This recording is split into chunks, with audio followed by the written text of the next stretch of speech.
Okay, so after the recent post on the Magic Cafe, I thought I would shoot this little video which actually details a couple of preventative measures for preventing the keys from prematurely dropping off your lock if you're actually using it as your keychain. This is something which I've done since day one. I always carry this on my person, always carry this in my pocket, just exactly like this. For the sake of the explanation here, what I'm going to do is I'm just going to actually take the keys off, just so that this explanation will be a little bit easier. Now I just want to point out that I'm using the original version here, the pocket version, which is my preferred version of this effect. If you are actually using the US version, which actually uses the first digit rather than the third digit, these steps are exactly the same. So just bear in mind that at the moment, this is the original version. It's the third digit which is controlling the lock's ability to open, and at the moment I've actually got it set to a 0. Okay, now the first thing that we can do to actually prevent the lock from prematurely opening up in our pockets is just be wary that when we actually finish our performance, we don't just actually randomly turn the numbers and check that the lock's locked and then drop the keys in our pocket. The reason being is that if we actually do what just happened there, and if we'd had it set so that the 0 actually opens it, you'll notice that although the lock's locked, it's actually only one number away from being open. Okay. So if we had actually, done this, I'm just going to try and do this, manually, but if we sort of twiddled with the numbers and, just so happened that it was one pace away from being open, it's not hard to understand that if we put our hands in our pocket and we, accidentally sort of tap that lock a little bit, then we could move it one pace, and obviously, naturally, the keys could actually fall off.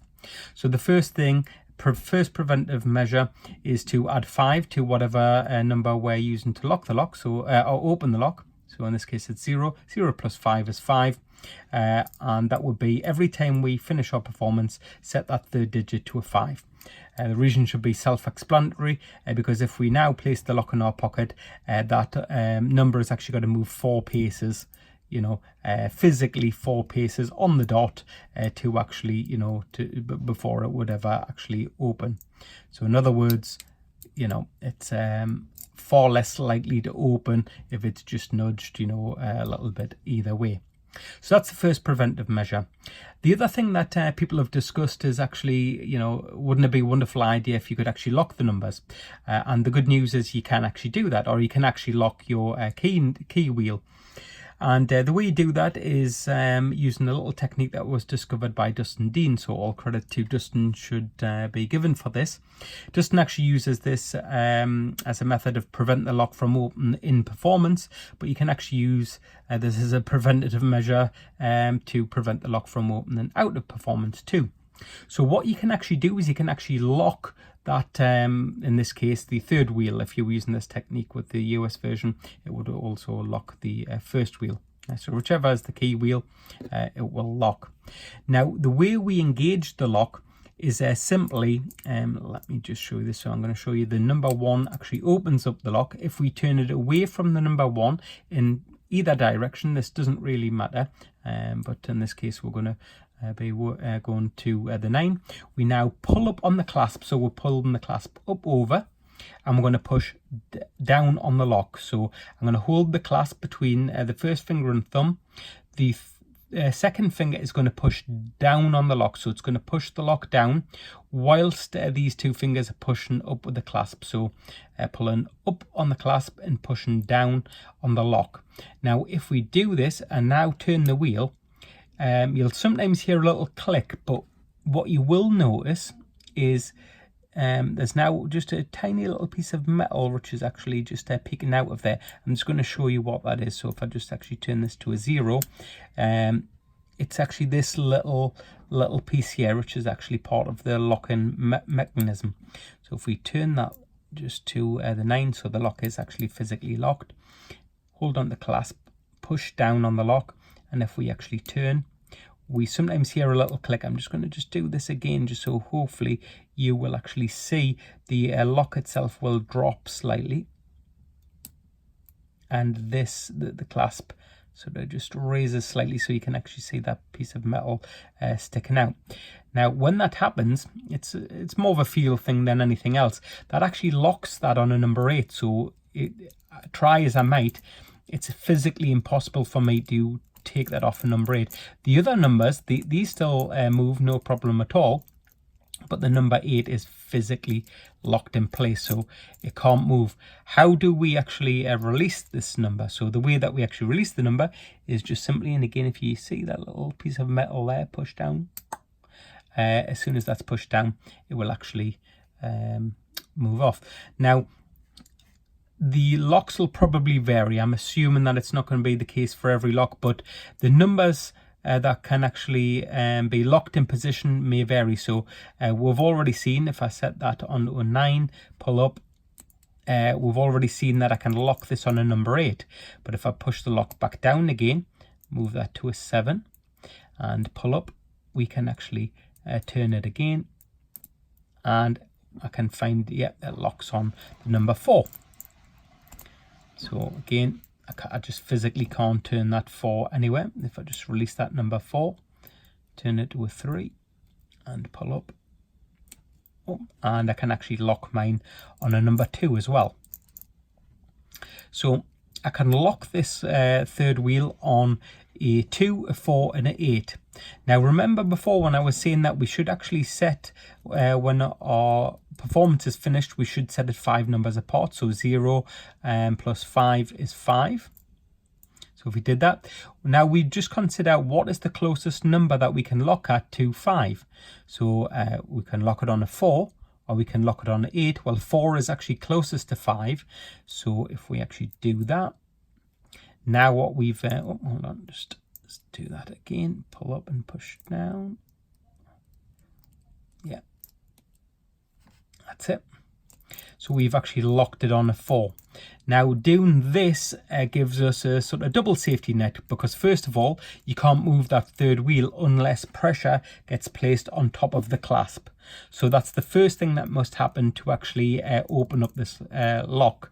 The first thing that needs to happen is that pressure needs to be pushed down on there to actually release it. Secondly, this third wheel needs to be moved at least 4 paces before it would actually reach the 0. So that's the second thing. So you can all of a sudden understand that the likelihood of these two things happening together is going to vastly reduce the chances of this actually opening up prematurely. Now the third thing that you can do is actually, and again, this is totally at your own discretion as to whether you want to do this. I would never do this myself, but you know, I'm just explaining because it is another thing which is within the realms of possibility, and that is to cover the clasp with some fabric, and then just very slightly, and I'm talking about minutely bend the clasp so that, you know, this sort of U shape is slightly widened just by a fraction of a mil. Now what that's actually going to do is it's going to make this clasp far stiffer to actually lift up. Okay, so it's going to be far stiffer to actually lift up. Still possible to lift up, but obviously far stiffer. So if you've done those 3 things, lock the wheel on in this case a number 4, you've got to have that extra pressure to actually lift up on the clasp. You've then got to you would have to move those numbers from the number 4 to the 0 before it would open. And again, all of those things would make it nigh on impossible for it to open prematurely. So that's a couple of things. There are a couple of other things that you can actually take into account. One of them is the fact that the only way that this lock could open prematurely is if these numbers are actually manipulated, whether it be accidentally in your pocket or whatever. But the only physical way the lock can be opened prematurely is if that wheel turns.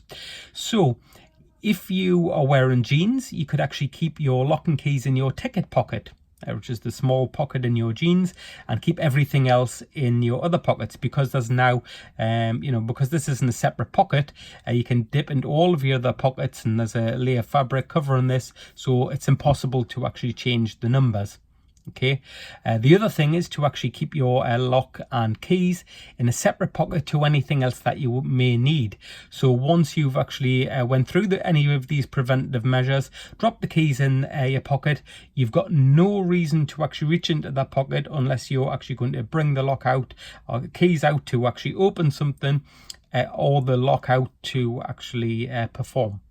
Okay, now what else could you do? Again, this is entirely optional, but you could take like a thick rubber band, and what you could do is basically you could twist the rubber band round here, around the, in this case, the third wheel, and again that would actually prevent that wheel from actually turning.